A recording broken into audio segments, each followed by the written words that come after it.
Good evening, ladies and gentlemen. Please welcome in Cinema Metropole in Olomouc. It's our great pleasure to host one of the most distinguished intellectuals in the world, Professor Noam Chomsky.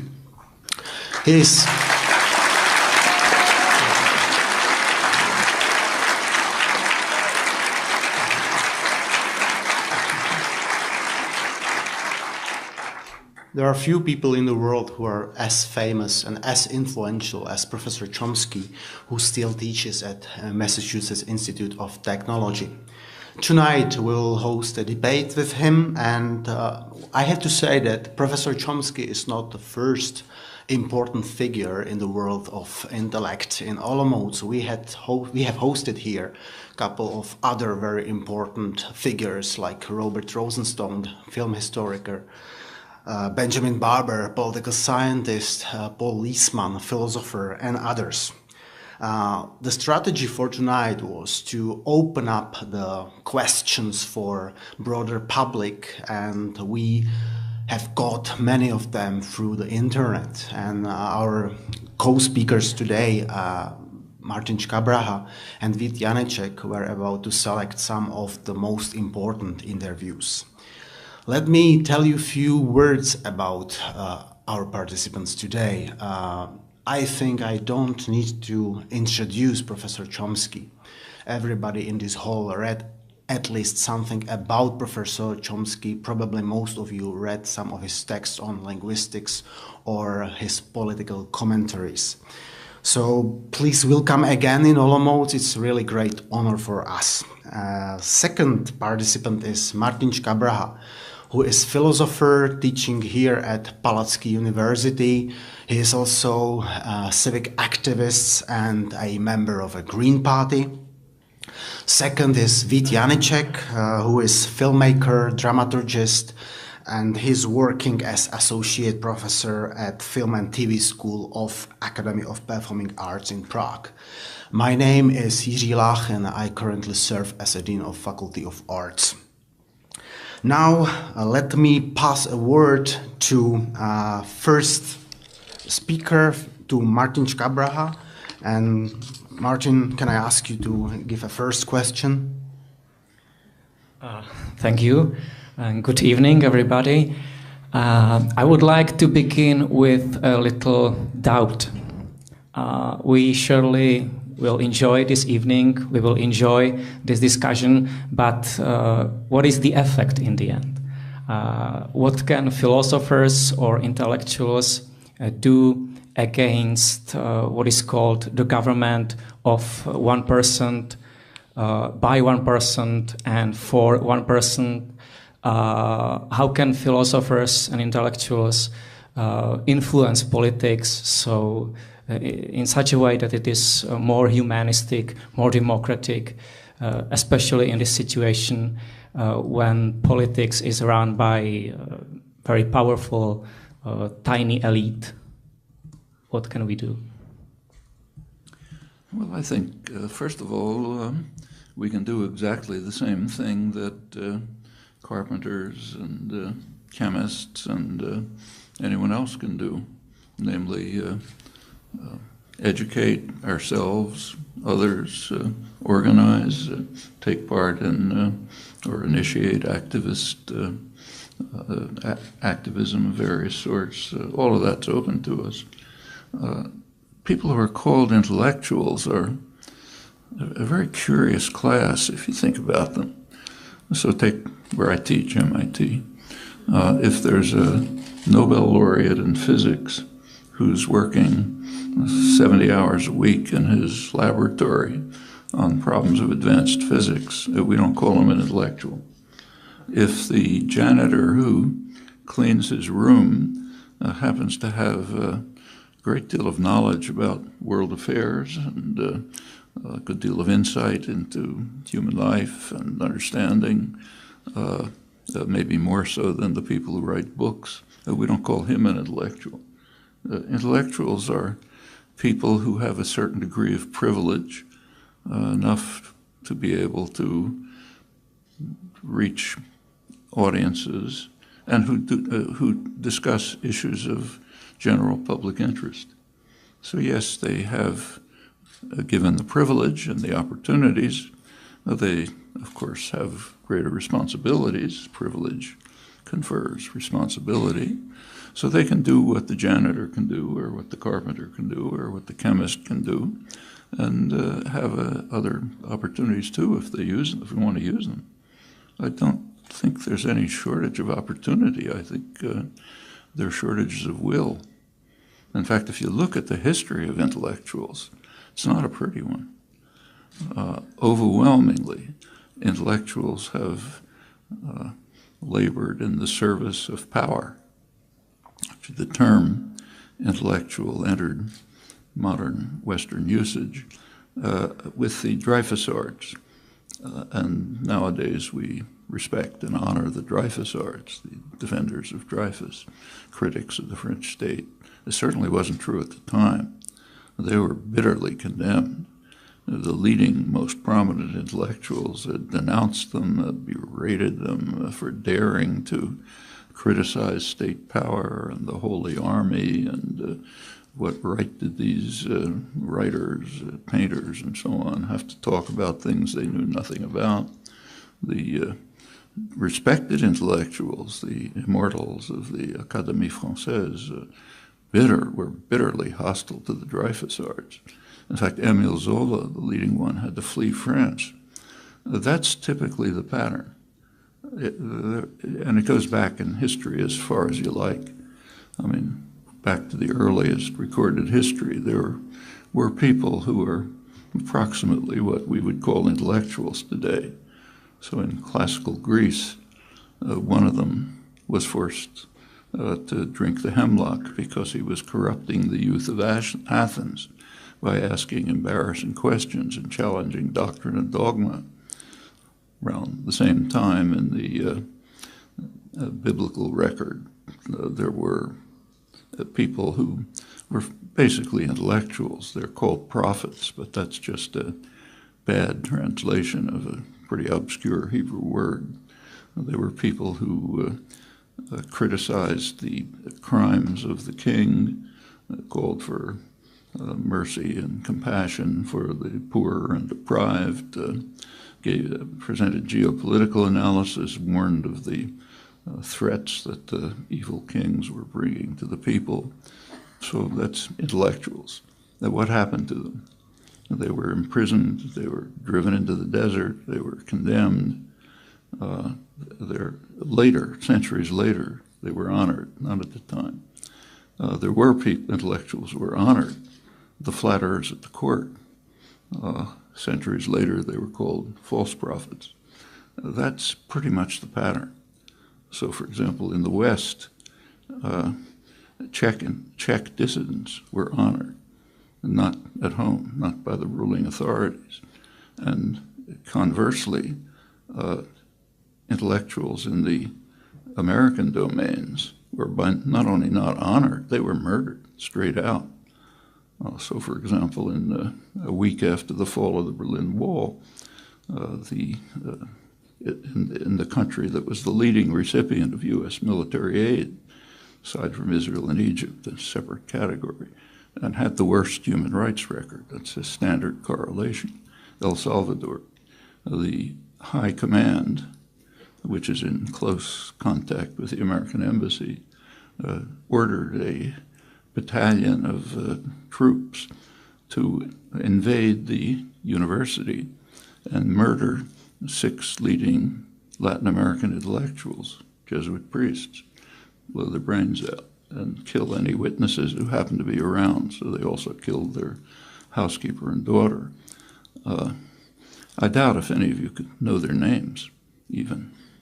But if anything like that had happened in Czechoslovakia, say, probably had a nuclear war, we'd certainly have blaring headlines about it, and you'd know their names.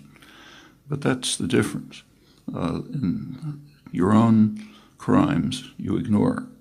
The crimes of your enemies, you love and you admire, and you praise the dissidents to the skies.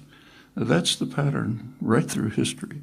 Intellectuals don't have to do that as the fringe of dissidents illustrates, but that's typically what they do. But apart from that, they have what they can do is what anyone else can do, and more, given the relative privilege that they have.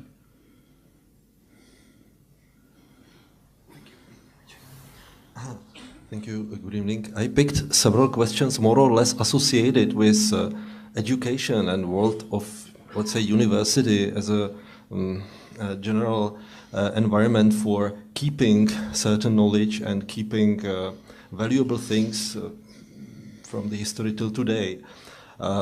The role of memory was always crucial in all intellectual activities and in the knowledge. And memory, the value of memory was always quite high. It was difficult to, the books were expensive, etc. I mean, also physical memory. We live in the age where the memory gets widely accessible, where basically everything can be stored and put into memory somehow.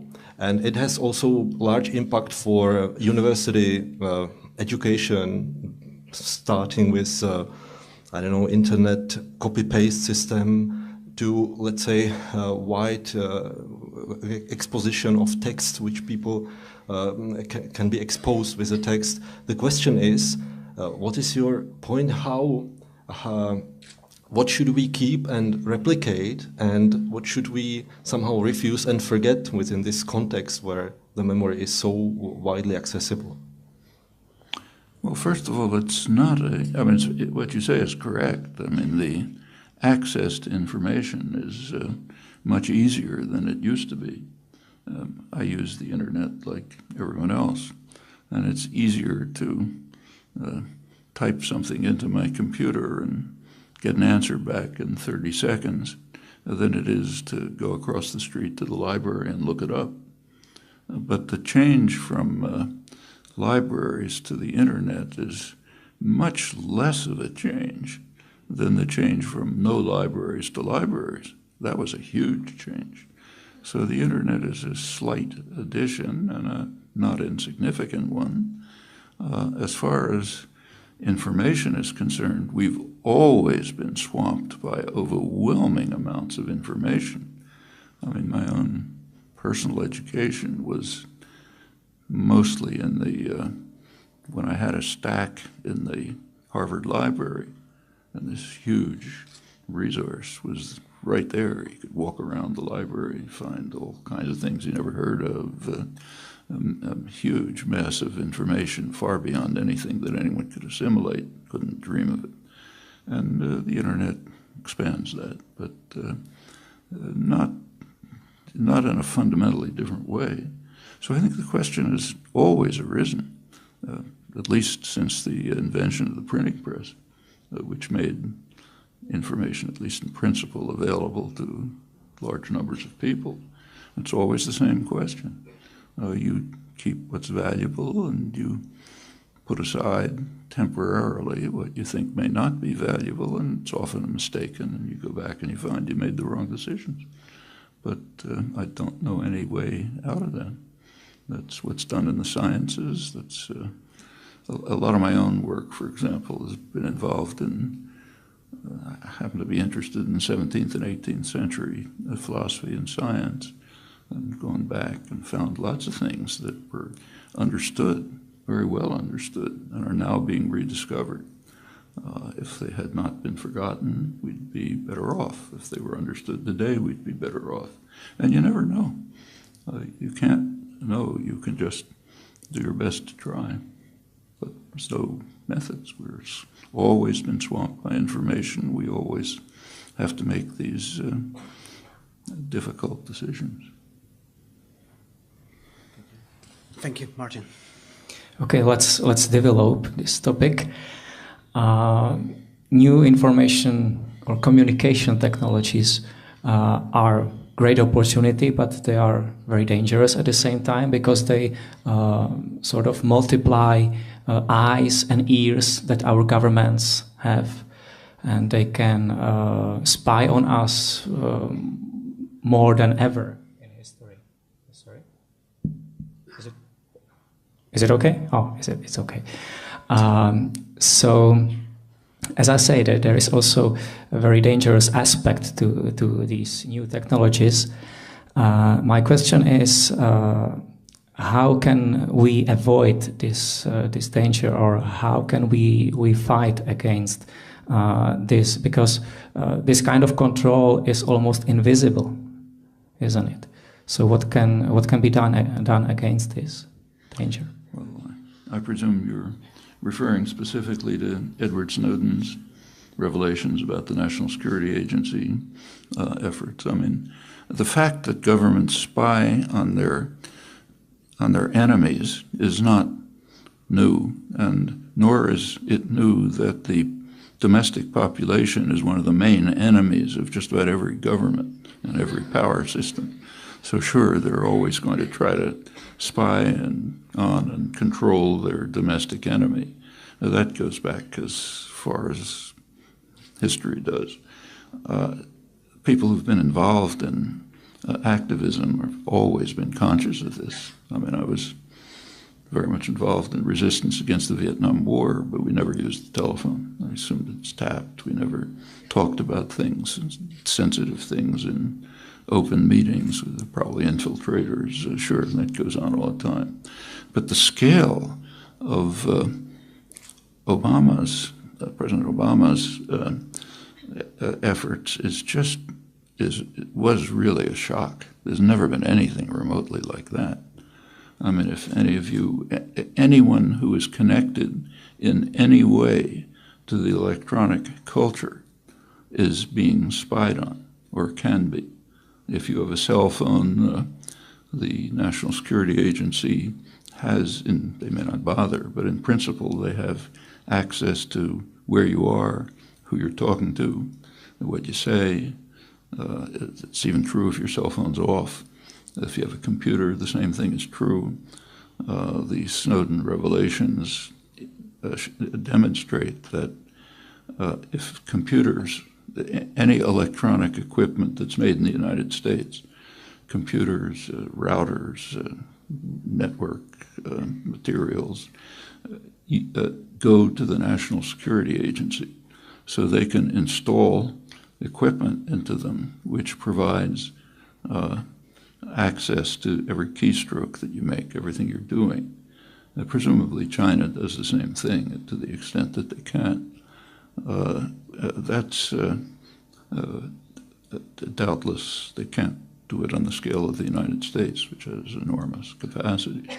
This is a system of surveillance and control which is beyond anything that anyone has ever dreamt of, either anything that was actually realized, like, say, the East German Stasi, or anything that was dreamt of by dystopian novelists like George Orwell and others. It's pretty phenomenal. And how do you defend yourself against it? By eliminating it. You have to eliminate it. If it's going on, there's no way to defend yourself against it. And that's not an impossibility. In the U.S. Congress, they came very close to a vote to end all funding for the National Security Agency. They lost the vote, it's expanded, but that's not impossible. It depends on the amount of popular opposition. That's true in Europe, that's true in the United States, that's true in countries with less influence in the world. But it's not going to happen by itself. Like anything else, if you just decide to say, I don't like it, nothing's going to stop. But we have plenty of opportunities for overcoming this real crime. It's a major crime. Actually, it is technically a crime. In the United States, it's an explicit violation of the Constitution. Explicit. You take a look at, use your internet, get back to the first question, and take a look at the Fourth Amendment to the Constitution. It's one of the initial parts of the Constitution. It bans what's called unreasonable search and seizure, guarantees the privacy of persons, their homes, their papers, and their effects, anything they own. That the reason that was put in was because this is right after the American Revolution. And one of the things that sparked the revolution was the insistence of the British imperial masters that they had a right to interfere with individual privacy. That led to confrontations, armed confrontations, in fact helped set the revolution off. And this principle was instantly introduced into the Constitution. At that time, the tyrant were the British rulers. Today, the tyrant is President Obama and the American government. So the government lawyers, of course, will try to argue that it's not illegal. That's the job of lawyers, whatever crime is being committed. But there's just no way to make these surveillance activities consistent with the clear and explicit wording of the Constitution. So it is technically criminal. The whole government should be, if laws really applied, they'd all be brought to justice for this. Of course, laws don't apply to the powerful. It's another story. But they should, and the public can make it happen, but only by direct activism, no other way.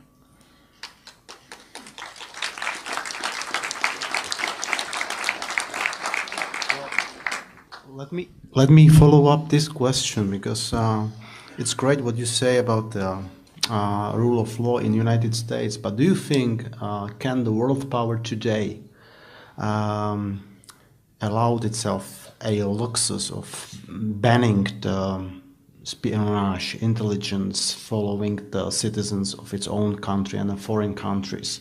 Because if the USA stop this, I'm quite sure that other powers in the world will not do that. So isn't it a security risk for the US to stop this?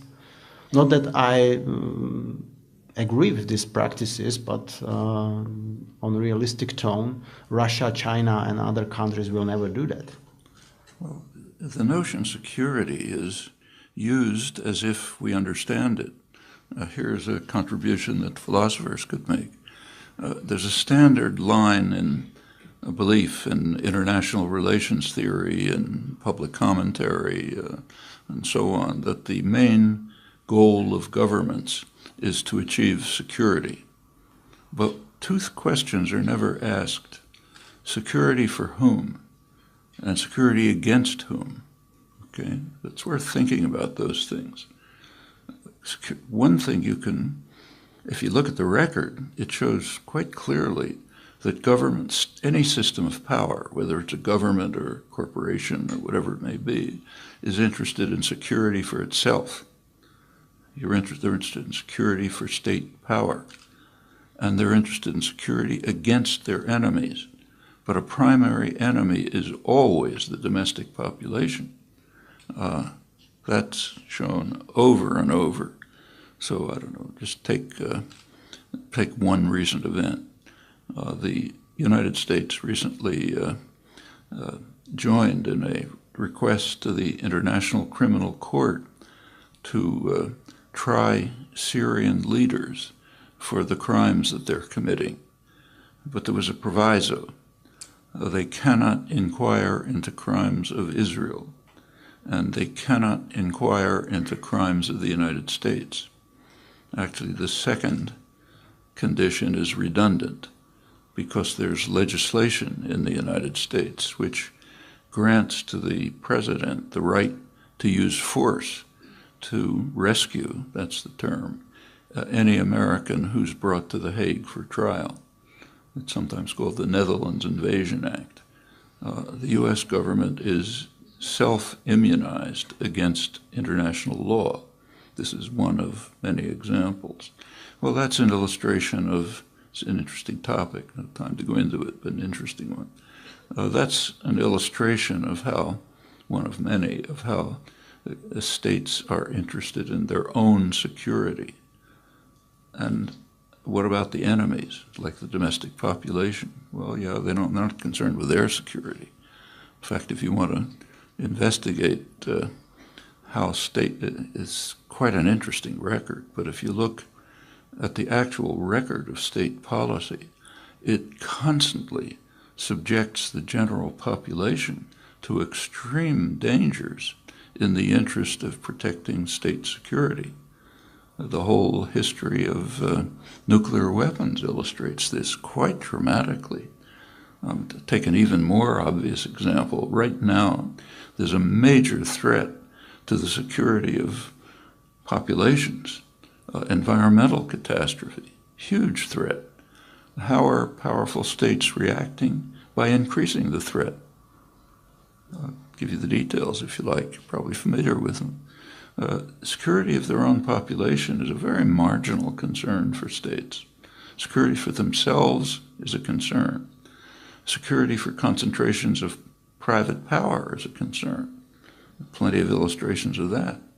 Right now, for example, there's two huge trade agreements being negotiated, Trans-Pacific and Transatlantic, enormous efforts at international economic arrangements.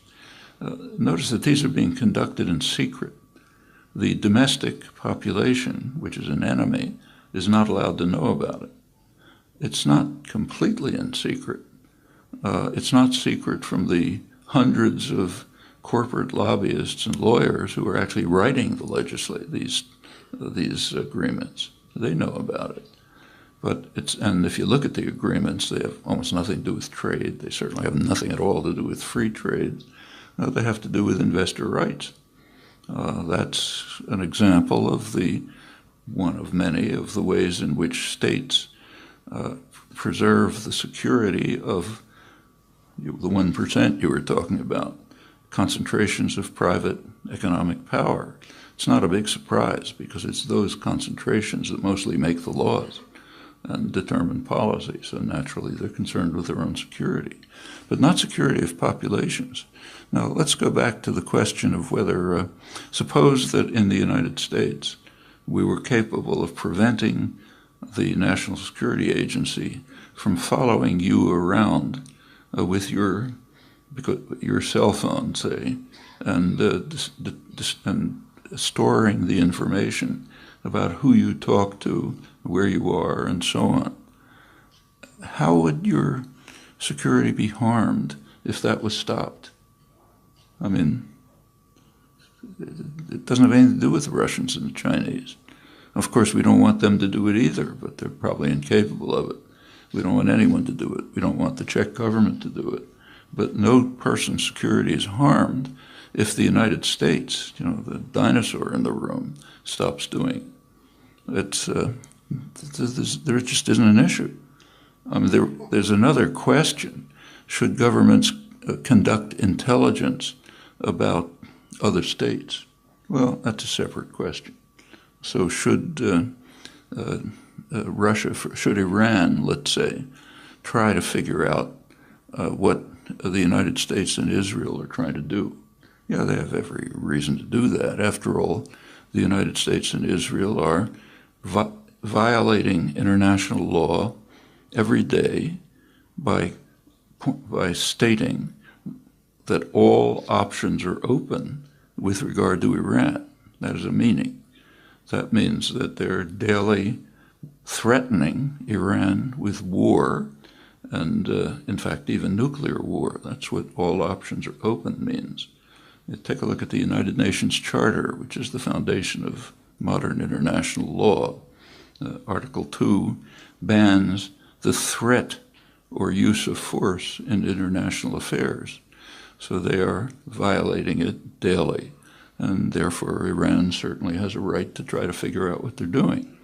And you can think of other cases where states that are under attack, say, or threat of attack, have a right to carry out intelligence efforts.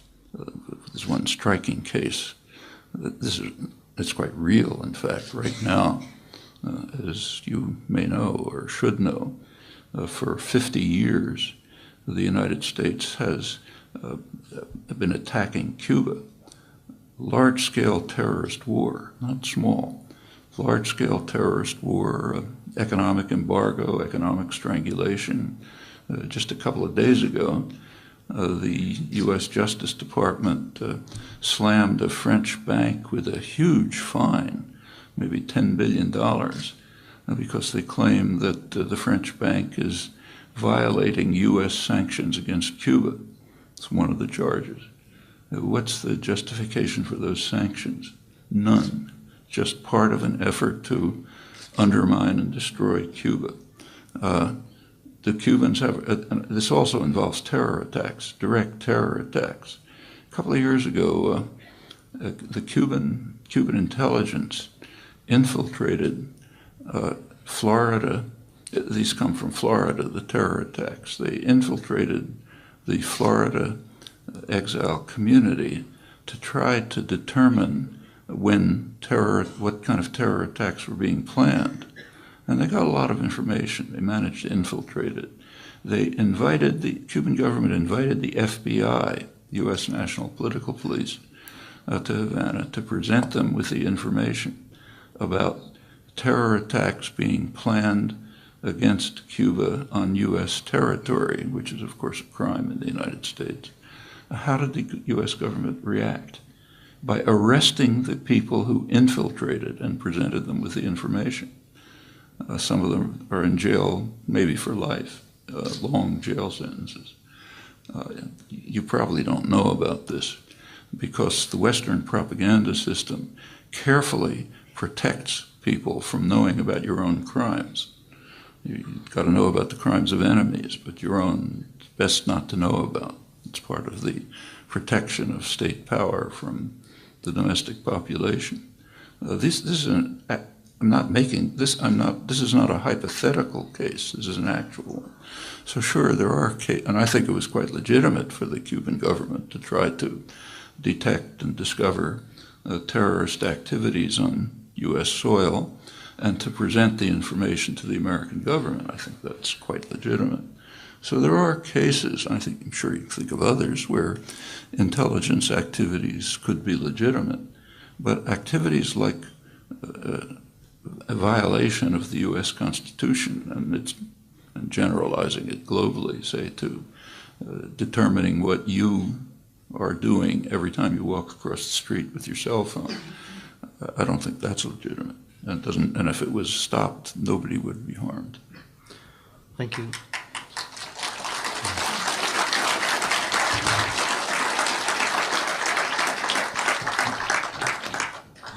Maybe I would try to follow with the question which also is associated with technology and awareness of all these things and possibility of awareness of all these things you are talking about.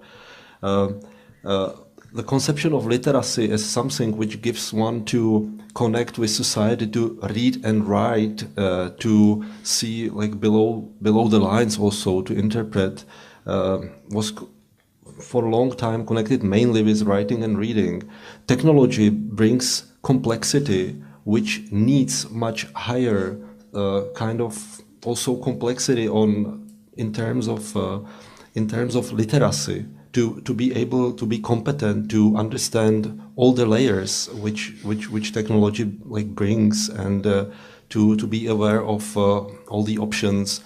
For example, also these kind of examples that the mobile phone is not only the mobile phone, but it's part of some network with many other functions. Do you see some special role of education in getting this kind of new literacy for this kind of world? Because in education there is a high value of, let's say, critical thought that derives from critical thought of, let's say, past ages, but maybe there is something new coming. Well, first of all, I think we ought to be clear about the facts. Most of you, judging by your ages, know a lot more about this than I do. But my impression is that the new technology is bringing about illiteracy, not literacy. I can see it directly with, I get a ton of email, constant flow of email. I noticed a couple of years ago that there's a change in the character of the email. A lot of it is very short. Some of it is so short it actually fits in the subject line. And somebody pointed out to me it's probably Twitter things. These are, what this illustrates is something much more general that's going on among especially younger people than younger means a lot of people from my point of view. There's a tendency towards abbreviation. Like my grandchildren, when they write a letter, it's texting. Just get a couple of symbols on the. I notice my own students, they don't read as much as they used to. I used to, years ago, if I made, say, literary references in class, students usually know what it is. Now, much less. Actually, one of the gurus of the new technology, I've forgotten his name, said recently that with contemporary advances, we don't need things like War and Peace or Proust any longer. We can do it very briefly, This is something that I think it's already happening. It's even being studied. There are some studies of literacy among college students over a longer period, and it is reducing. There's much less reading of independent reading of, say, literature, and much more focus on things you can do very quickly and briefly and so on.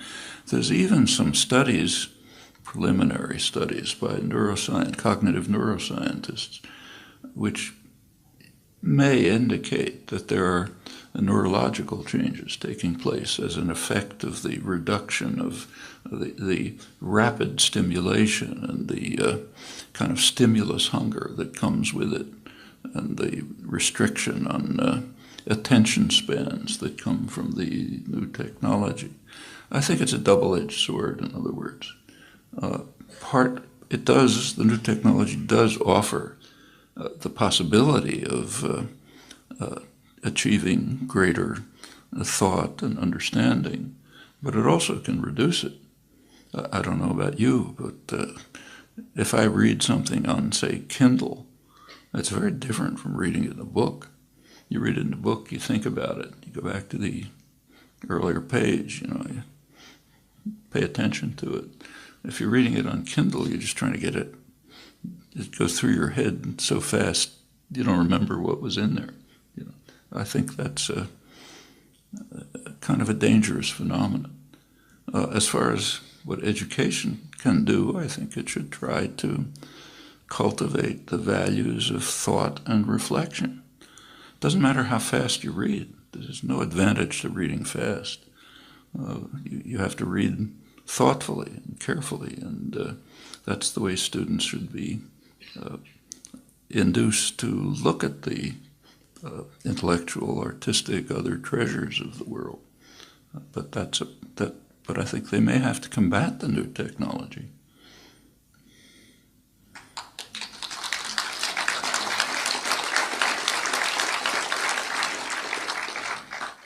Martin, your turn. All right. Let's go to the big issue, and that is anarchism.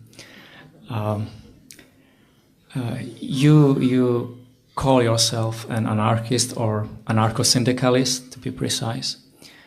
So my question, or actually I would like to pose more questions on this topic. But the first question is very simple, but I guess the answer should be very complex. How would an anarchist society would look like? How would an anarchist society would look like? Sorry. And second question, how to communicate anarchist ideas? Because my experience is, and I'm not anarchist myself, but kind of sympathizer, my experience is that people, when you say the word anarchy, people imagine a lack of order, people imagine lack of security, something like the Hobbesian state of nature, the war of all against all, and so on. And I think that the general idea of anarchism in the general public is very much influenced by this misconception. So how to communicate anarchist ideas? Well, with yeah. the the first thing to do is to overcome the misconceptions, to explain what you mean by anarchism. Now, it's a pretty broad concept. Like, in general, the concepts of political discourse are very far from precise. I mean, to try to explain what liberal means or capitalism means, or any term you pick, they're used in highly varied and complex and often contradictory ways, and anarchism is no exception.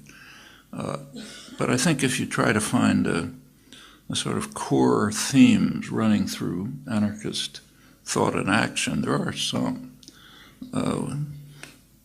Basically, it seems to me one should think of anarchism as not a specific set of doctrines, but just a kind of a tendency in human thought and action, which tries to detect and discover structures of authority, domination, and hierarchy, and there are plenty of them, and challenge them.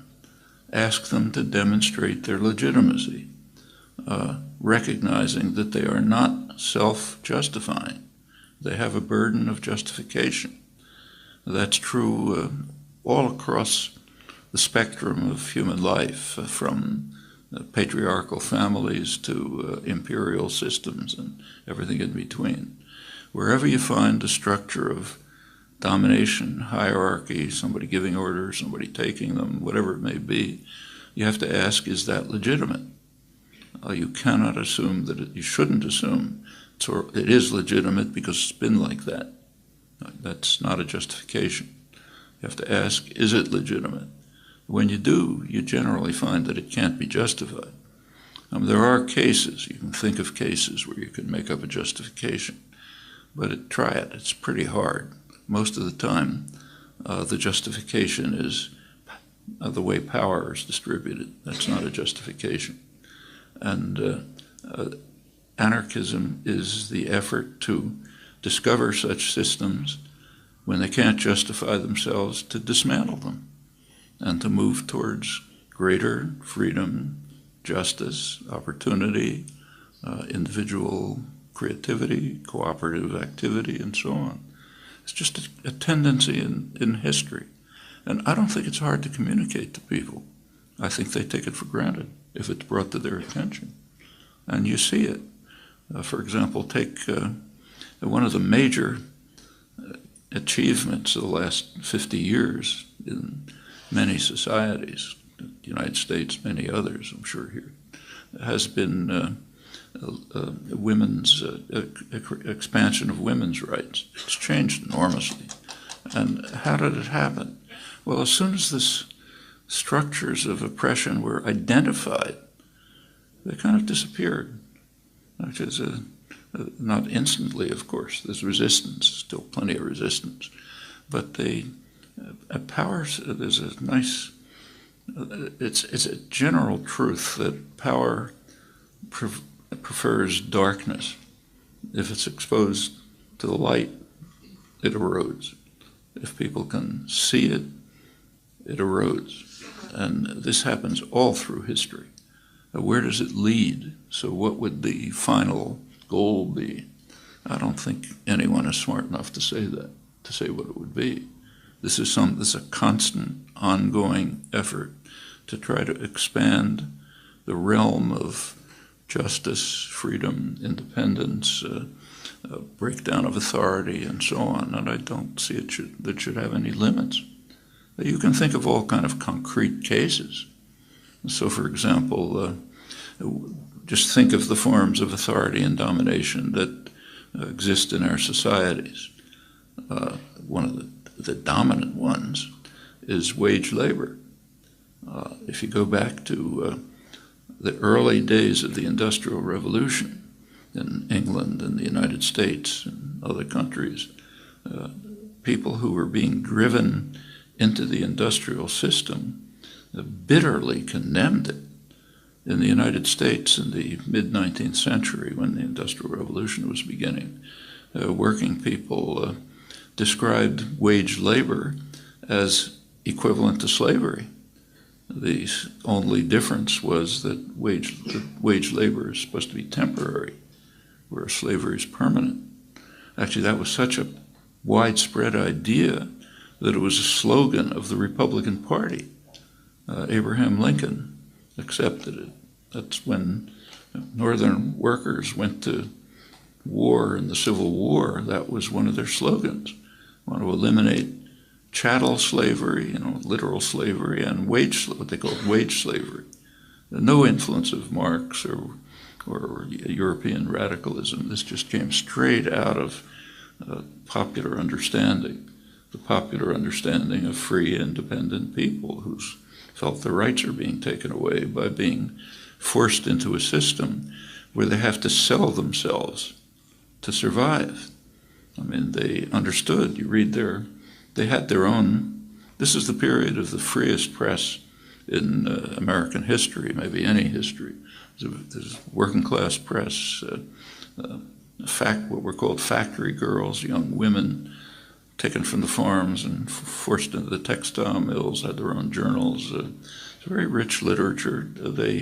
And one of the themes was that if you sell what you produce for a price, like you're an independent crafts person, you make something and you sell it, you're selling what you produced. If you work for a wage, you're selling yourself. You're losing your freedom.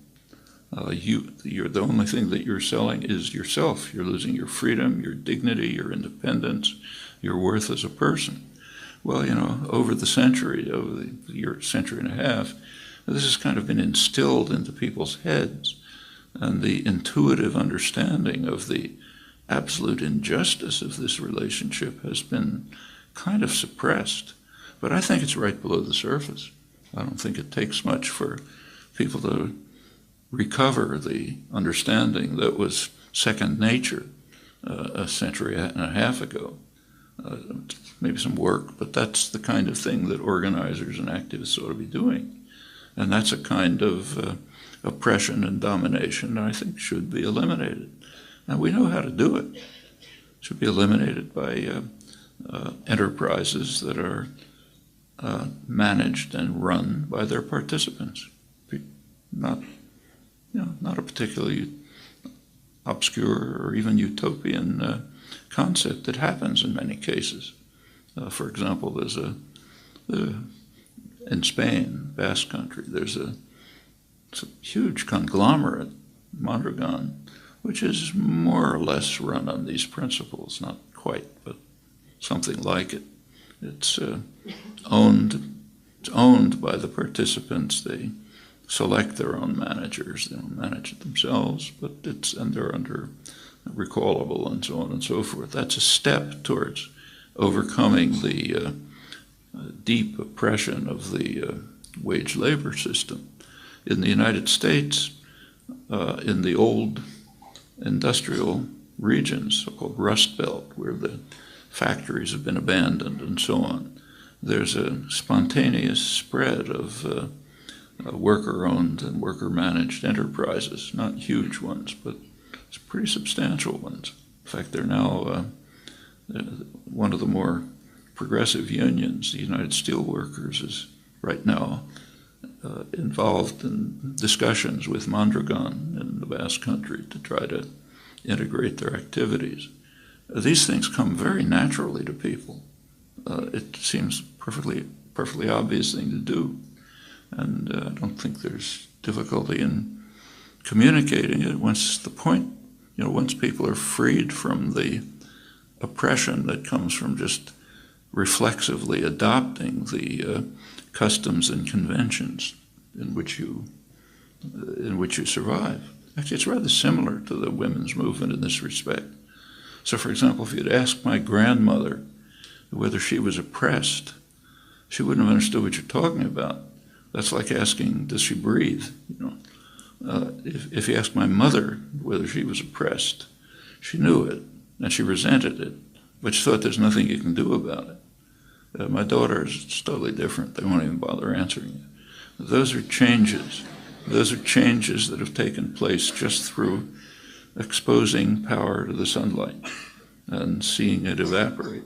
And I think this can happen in many domains. So what would an anarchist society look like? Well, you know, the final result, I don't expect the final result. Human life is too complicated, but you can see steps towards more freedom, more elimination of illegitimate structures of authority, and where it goes is for people to make their own decisions about.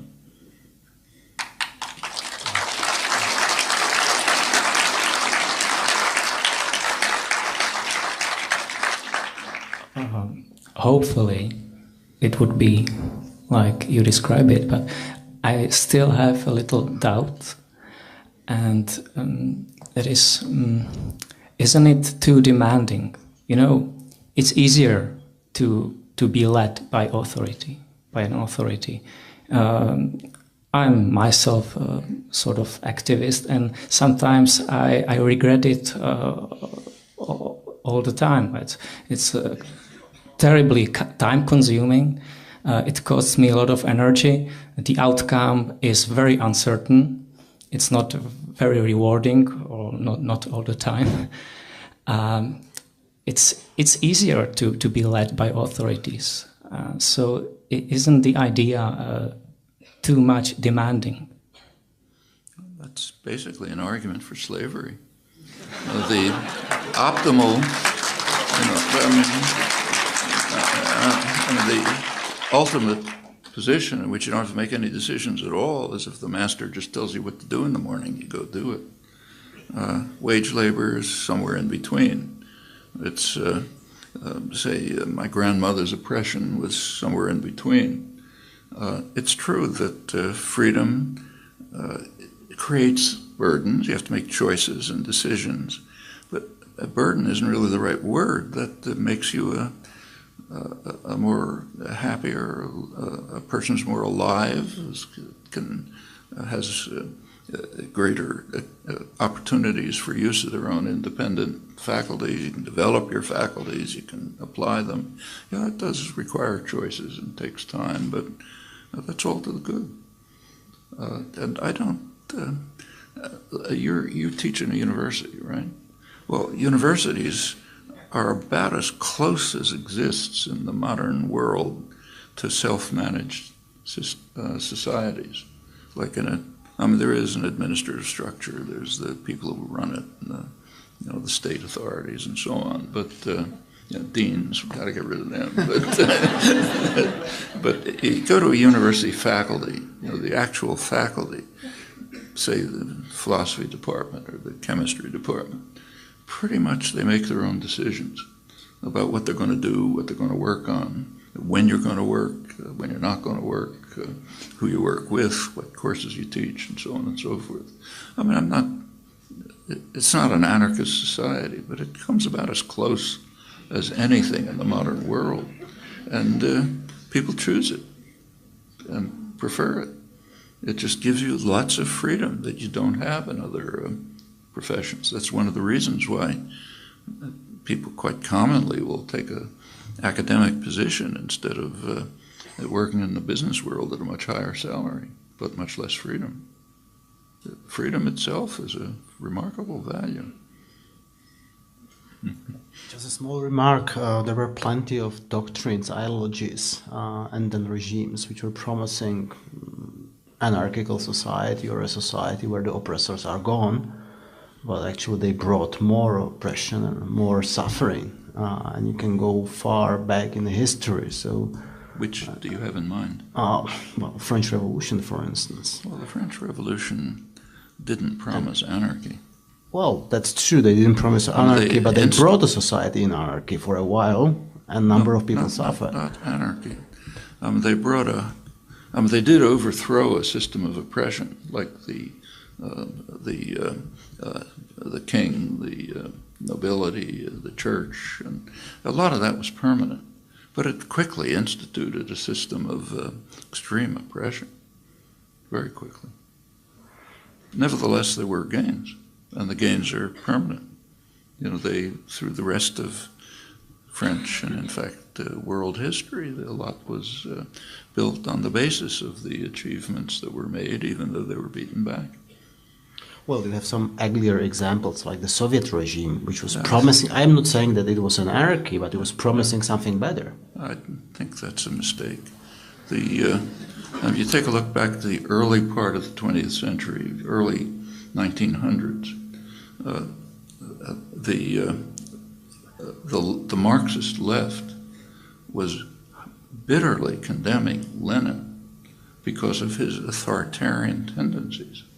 In fact, even people like Trotsky, who later cooperated with him, were pointing out that Lenin's conception, this is before the 1905 revolution even, Lenin's conception was that the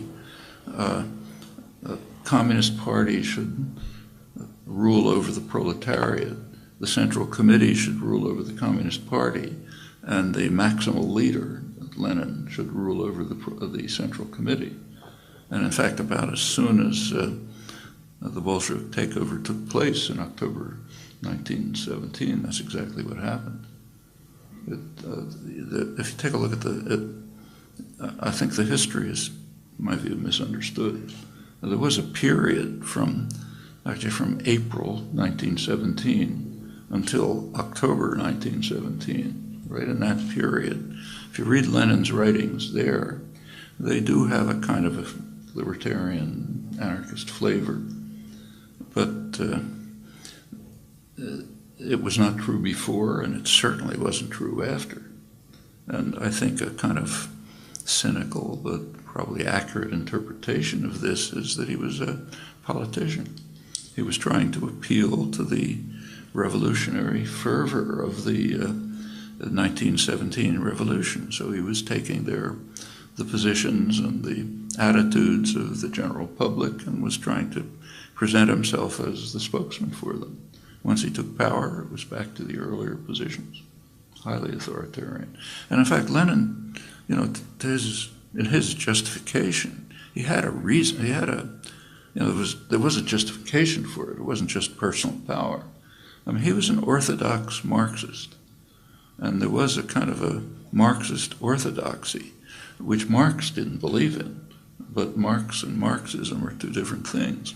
There was a Marxist orthodoxy, which held that the proletariat has to be the leading force in bringing about a communist revolution. Now, Lenin understood that in Russia was a backward, mostly peasant society. There wasn't a proletariat which could be a leading force. And if you look at Lenin's view at the time, it was that the revolution would take place in Germany, the most advanced industrial society, and Russia would be a kind of a backwater, and it would sort of have to be drawn along in the world revolution. Well, there was a kind of an effort, the Spartacist uprising in 1919, which quickly crushed, and that was the end of Germany as the leading force in the global revolution he was thinking about. And Lenin immediately undertook kind of state capitalist policies, new economic policy. And the idea was to drive Russia, which from his point of view was a backward peasant society, to drive it to industrialization. And then when you get an industrial proletariat, iron laws of history and all that, they'll carry out the revolution. Marx, incidentally, didn't believe that. And Marx himself was quite impressed by the revolutionary potential of the Russian peasantry. He was, in his last years, you look at his manuscripts, he was spending a lot of time on the detailed analyses that were presented by the Narodniks of the Russian peasantry, and he was pretty impressed by them and felt that there was a real revolutionary potential there. But that was not the view of the urban Marxists, either the Bolsheviks or the Social Democrats. And they kind of suppressed that work of his. It wasn't really discovered until considerably later. But I think that was kind of the logic of it. So there was never an effort, in my view, in the part of this is not the Soviet Union, this is Russia, to have it lead a socialist, communist, even socialist revolution. I think that's a misunderstanding. Of course, that was the world's two propaganda systems insist that the Soviet Union was socialist. The West insists on it in order to undermine socialism. The East insisted on it to try to gain what they could from the moral appeal of socialism. And when the world's two propaganda systems, the huge one in the West and the small one in the East, when they agree on something, it tends to be kind of persuasive. But I think it's just flat wrong on both cases and kind of opportunistic in both sides. Thank you. Your turn. Question of yours. Maybe I'll synthesize a few questions also in a reaction for just to turn your attention to mechanisms, how it happens that the freedom is getting lost. For example, 5 years ago, here we had the revolution where the general ethos and energy of the revolution was driven by the idea of freedom. And then there was a response, or several responses, how to achieve it, how to make the freedom working like every day on everyday basis. What specifically are you thinking of? And one of the responses was the free market, for example. Free market, and from free market you go to commodification of many human activities. We see, for example, commodification of media, commodification of education, and it has big impact for society. However, it looks on the ground not so serious as it is. Well, let's take the concept of the free market. The free market is a system that does exist. It's imposed on the weak. The strong never permit it. The United States, Britain, Germany, they don't have free markets. Take your cell phone again and have a look at it and ask yourself where the technology that's built into that cell phone came from. It's an interesting exercise. Overwhelmingly, it came from the state sector. Places like where I work, MIT, which is technically a private institution, but almost totally state-funded. That's where computers, the internet, microelectronics, lasers, pharmaceuticals, that's where it's all developed. Almost the entire IT revolution, the information technology revolution, overwhelmingly it comes out of the state sector. For decades, I mean, take computers. They entered the market. You could sell personal computers. Apple was the first one to be able to sell computers. That was 1977. That's about 30 years after the major research and development and investment had been done mostly in the state sector. The internet was being developed from around 1960, was finally handed over to private enterprise in 1995, 35 years later. And that's true across the board. Like if you have a GPS in your hand device, whatever it is, that's an application of the U.S. Navy Navistar system that was developed decades earlier. And that goes way back in history. The American mass production system, which kind of amazed the world in the mid-19th century, was mostly developed in government armories. And there's a reason for this. When things are done in the state sector, cost and risk don't matter because the population is paying for it, taxpayers paying for it. So you can undertake risky, costly efforts. Finally, if anything comes out of them, they're handed over to the private sector for profit. Now, this is an exaggeration. It's not 100% like this, but that's the core way in which the economy works. It goes way back to the early days of British industrialization in the 18th century. The record very clearly shows that states that have violated what are called sound economic principles are the ones that have prospered.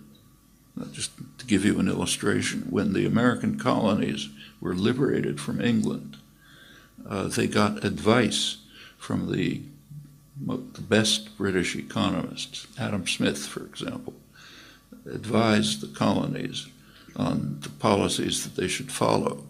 And his advice was almost the same as what the IMF told Eastern Europe in 1990 and what the West tells the Third World, almost the same. You should have market principles. You should, he told the colonies, you should concentrate on what you're good at, what later was called your comparative advantage. You should produce cotton and primary products and fish and fur. Don't produce manufacturing goods, because the British manufacturing goods are much better.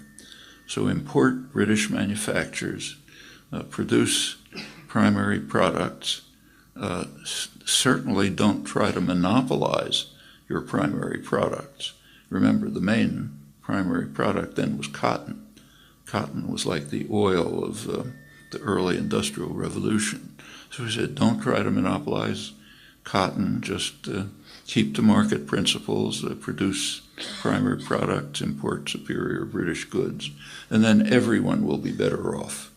Now, that's what's called sound economics, right up to the present moment. Well, the colonies were liberated. They didn't have to follow sound economics, so they violated every principle. Well, they immediately turned to very high protective tariffs to block superior British manufacturers. A lot of state initiative was put into developing industry. At first textiles, later steel, up till today with computers and the internet. And it became a rich, powerful country. Incidentally, that's just what Britain had done before it. That's what Germany did later. That's what France did. That's what Japan did. These are the countries that prospered, not by the free market. Now, the free market is imposed, does exist in the colonies, like the British imposed the free market system on India. It was a colony, they ran it. India was one of the, along with China, was the most advanced commercial and industrial center of the world in the 17th century. Now, after a couple of years of British imperialism, and the market system was a wreck. That's exactly what happened in Eastern Europe. The imposition of market systems in Eastern Europe destroyed the economies. Ukraine, for example, I think was maybe the richest part of Eastern Europe back in 1990. And now it's a basket case. In Russia in the 1990s, the economy was reduced by, I think, about 50%. But the number of people who died in Russia in the 1990s, nobody knows the exact numbers, but it was certainly in the millions. In fact, it was almost on a par with Stalin's purges. That's the imposition of market principles.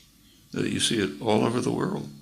So I think we should, the rich and the powerful protect themselves from markets dramatically. I'll give you the most dramatic example from today's economy. Today's economy, Western economies, are largely financialized. They're based on financial institutions. So in the United States, I think maybe 40% of corporate profits are, banks and other financial institutions.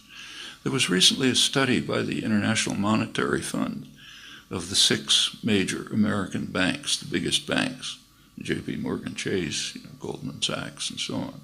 And they asked a simple question: where do their profits come from?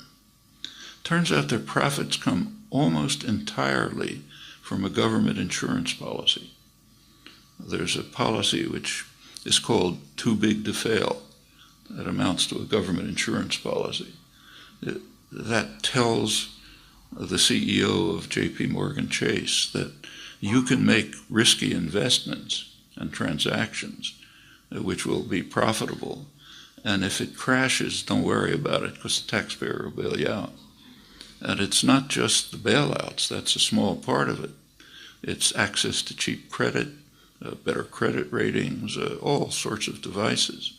The business press estimated the taxpayer gift to the big banks at over $80 billion a year. That's called a market.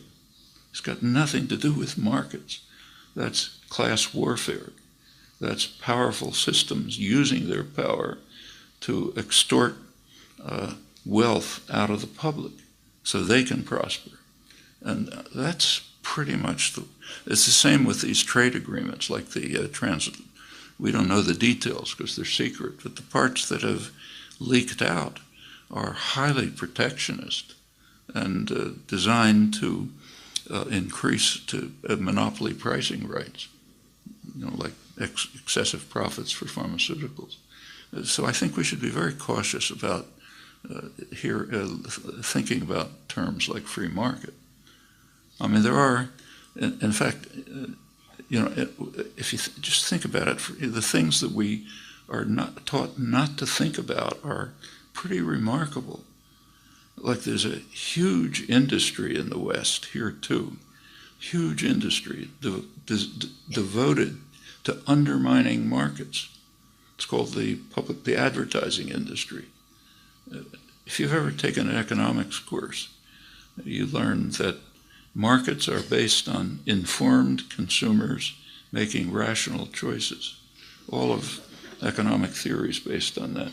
Turn on the television set and take a look at an ad.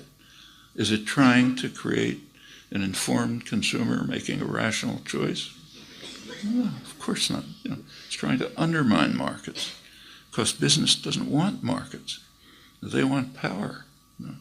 Another principle of markets is that, say, if you make an investment, you decide to invest in some small company that's trying some risky thing, and you keep investing in it for decades, and finally something comes out.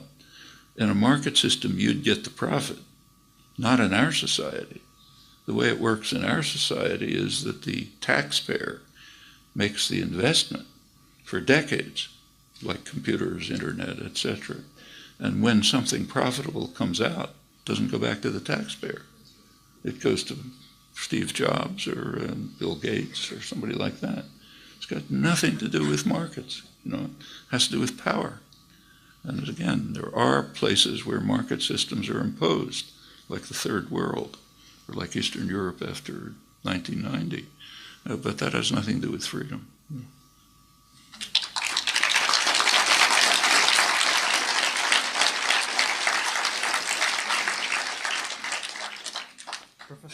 Professor Chomsky, you have touched the topic of Russia, and may I ask you about your current view on the situation in Ukraine, Russia, Crimea, and reaction of the US government or EU towards the situation there?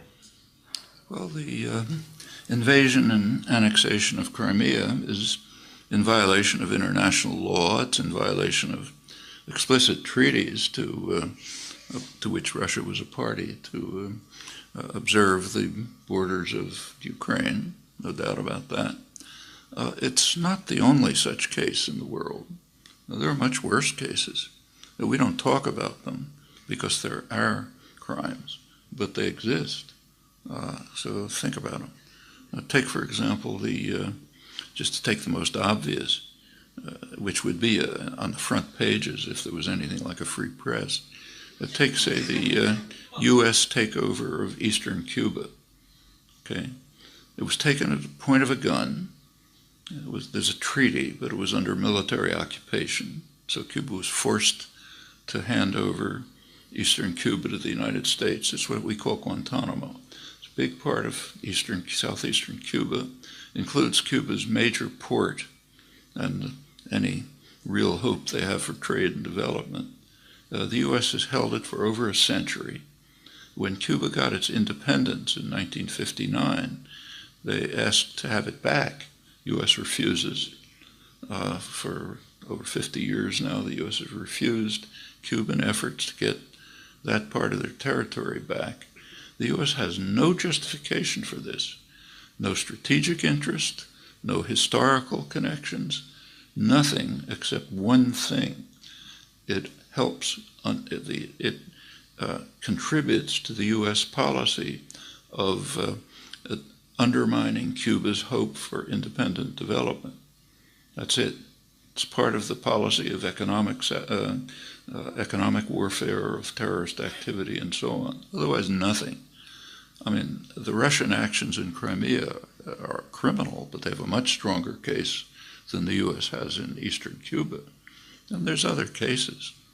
Take, say, Israel. Israel has annexed the Syrian Golan Heights. That's in explicit violation of Security Council orders, not only in violation of international law, but in violation of explicit orders of the Security Council, ordering them not to do it. Take what's called Jerusalem. Jerusalem today has almost nothing to do with anything that was ever Jerusalem. It's about 5 times as big as historic Jerusalem. Israel's annexed it in violation of explicit Security Council orders. Take what Israel's doing in the West Bank. All the settlement and infrastructure developments, all in violation of international law. It's not debatable. I mean, the Security Council, the International Court of Justice have all ruled on it. They can do it because the United States backs it. And that's the way power works in the world. So there's that. And we can continue. The Turkish occupation of northern Cyprus. There's many other cases. So sure, it's a criminal act. Should be condemned in the context of recognition of what's going on. First of all, in comparison with others that we're responsible for. And also because Russia does have claims, unlike the U.S., say, in eastern Cuba. I'm sure you know the background. Khrushchev just handed Crimea over to Ukraine in 1954. He never asked the population, and the population was not in favor of it. There were referenda much earlier, early 90s, which came out about the same as the recent referendum. Russia's only warm water port is in Crimea.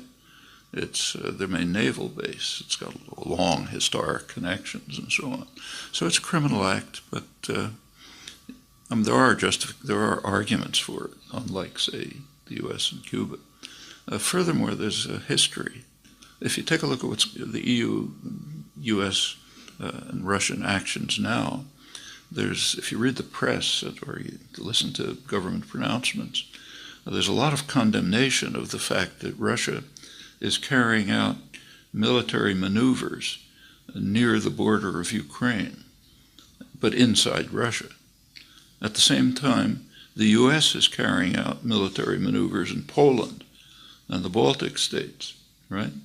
That would be analogous to Russia carrying out military maneuvers in Mexico and Canada. Okay, but we don't condemn that. And there's a principle.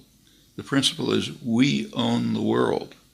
And if any country is doing something, even in its own territory, that we don't like, that's illegitimate. But if we're doing something anywhere in the world, it's legitimate. That's kind of a fundamental imperial principle accepted in much of the West without any question. And there's also a history that's not obscure. Right after the Berlin Wall fell, 1990, Mikhail Gorbachev, made a pretty astonishing offer. He offered to allow Germany to be unified and to join a hostile military alliance, NATO. You should take a look at the history of the preceding century, and you can see what that was. I mean, I don't have to tell you, it's obvious. There was a quid pro quo. This is the U.S. government, that's President Bush and his Secretary of State, James Baker, they agreed not to let NATO move, the phrase was, 1 inch to the east, meaning to East Germany. They pledged that NATO would not move to East Germany. That was the quid pro quo. Immediately, NATO moved to East Germany. Gorbachev was outraged, and the U.S. government simply informed him, it's not on paper, it was only a gentleman's agreement, and if you're dumb enough to accept our word for something, it's your problem. So then Clinton came in right afterwards and extended NATO further to the east, all around the border of Russia. It's a military alliance, hostile military alliance. It's analogous to the Warsaw Pact taking over Mexico and Canada. It's kind of would be an analog, unthinkable. We'd have a nuclear war tomorrow, before instantly. But this is considered, and the Ukraine issue is related to that. If NATO were to extend further into Ukraine, that would be an enormous security threat. I mean, Russia's already very vulnerable, and unlike the United States, and surrounded by hostile powers, in fact, on all sides. And this would be a real serious security threat. So there are issues going way back. So going back to your point, yes, Crimea is a criminal act, but it's a lot more complex than that.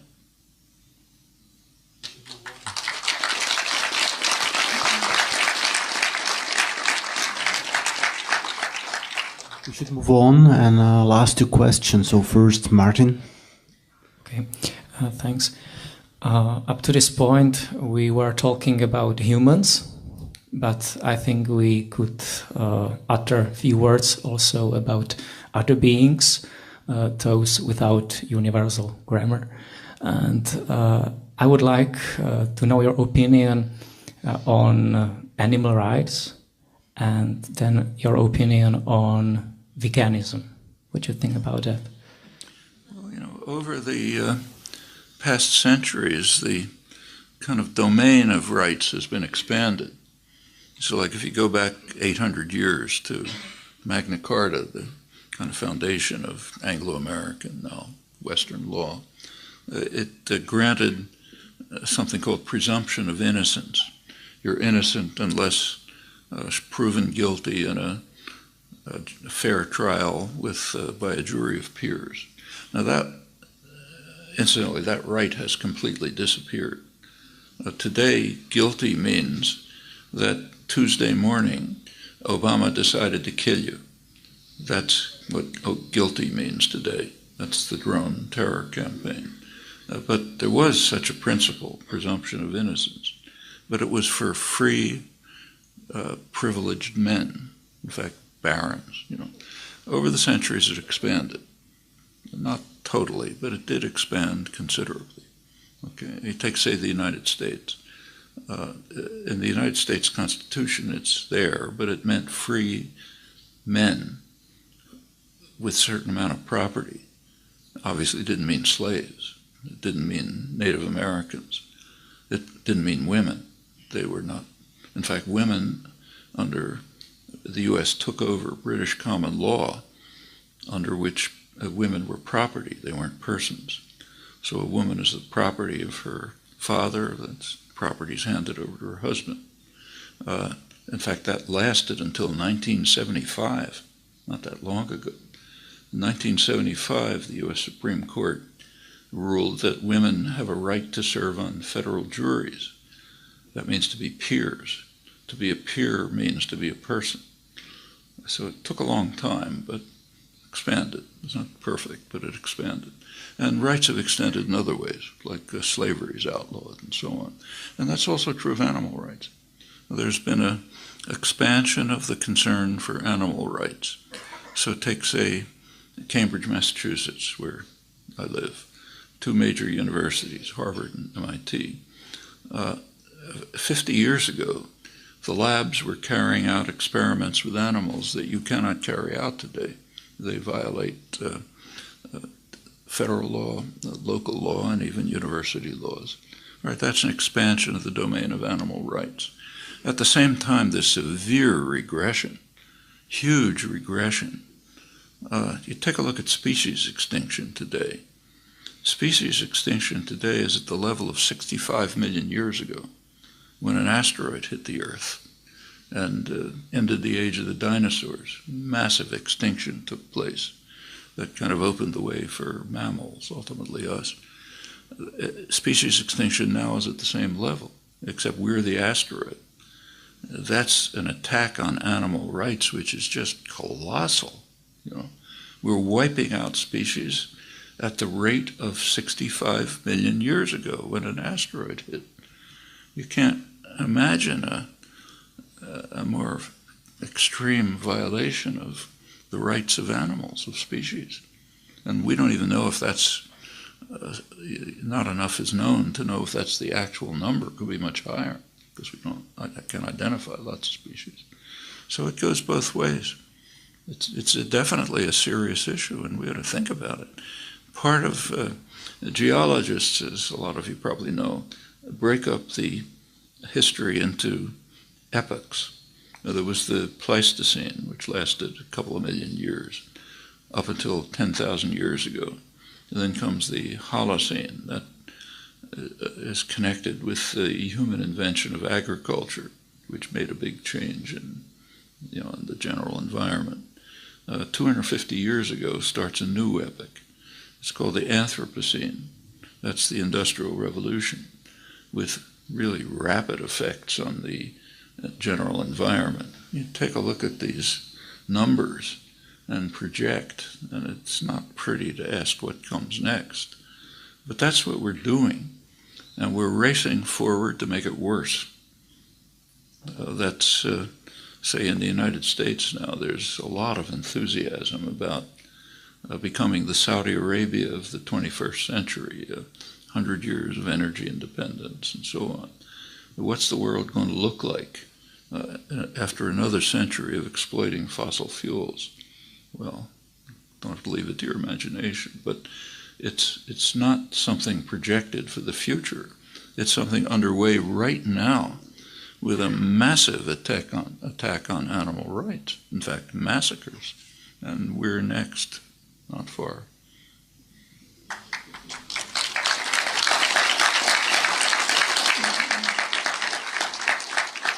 Sorry, what about veganism? What do you think about this attitude? Is it effective, or can it help? Well, I think you can give an argument for it, but there's costs associated with it. I mean, it takes time, effort, planning, so there are costs. And you could say the same about turning the lights on in the evening. I mean, we all do it, but there are costs. In fact, that's one of the things that's contributing to the massacre of animals. So we live in a world in which we make choices and they have costs. And you have to then make decisions about which ones are the right ones for you. What's the opportunity cost for doing something? So should you live in the dark, say? Should you walk instead of taking a bus? I mean, questions arise all the time. Veganism, I think, is like that. So thank you. One last question, if I may ask you. Okay, I will take the question coming from universities are named after the word universality. What is the situation today? Can you see it as universality? Is it still applicable? Universality? Yes. Well, I think there are some simple universal principles which we all which are kind of interesting if you think about them. They're the most interesting ones are the ones that are doubly universal. They're universal in that we all accept them, and they're universal in that we all violate them. So we accept them in principle, but we violate them in practice. So take the most elementary one, the golden rule, apply to yourself the same standards you apply to others, version of it. If you ask, do we accept it verbally? Yeah. Do we live by it? Not for a minute. Take a look at all the things we've been talking about. Do we apply to ourselves the standards we apply to our enemies? Say Russia today, or Iran, or whatever. We don't have to go into it. We don't begin to apply these standards to ourselves. We're immune to the standards we apply to enemies. So we preach the universal principles, but we universally violate them. Not everybody, of course, but the systems that actually function in the world do. And we can go on with that. I think there's plenty of examples like that. I know there was once a collection of essays by a bunch of good philosophers on work of mind. And one of the contributors complained that the only ism I seem to believe in is truism. And he was basically right. I think truisms have a lot of value. You should pay attention to it.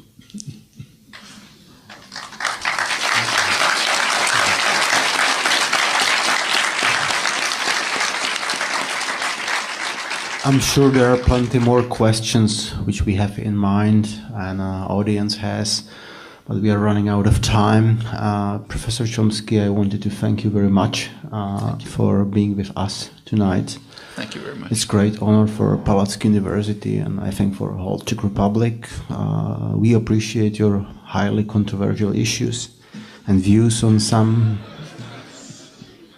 problems like politics, and I hope you will enjoy the rest of your stay in wonderful city of Olomouc. Thank you very much again. Thank you.